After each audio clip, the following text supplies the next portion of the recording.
Hello ma'am, good afternoon po sa inyo. Hello po.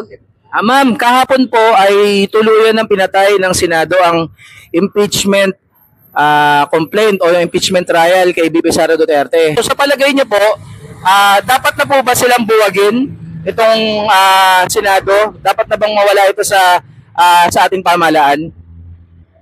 For me, opo. Kasi parang based sa pagboboto nila, parang apat lang yung pinakamatitinong senator na bumoto para sa sa karapatan namin bilang mamamayan ng Pilipinas. So, para sa akin, kung parang hindi na sila maging involved doon, I think mas magiging fair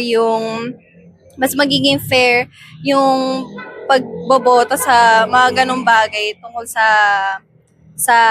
nangyayari sa atin. Yun lang po. So hindi po kayo pabor na pinatay nila yung impeachment? Hindi po. Since, ayun nga po, hindi po natin alam kung saan ginamit yung ganong kalaking pera ng bayan. And, and tayo na nagbabayad ng mga buwis and all, parang deserve natin malaman kung saan napupunta yung pera ng bayan, kung saan nila ginagamit, kung ginagamit pa nila sa katulad ng sa education. Bakit ganun kalaki yung nakuha? Pero hanggang ngayon parang walang definite na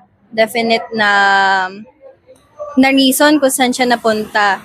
So, ayun, gusto lang namin ng kasagutan din kung saan napupunta yung buwis ng taong bayan. Thank you ma'am.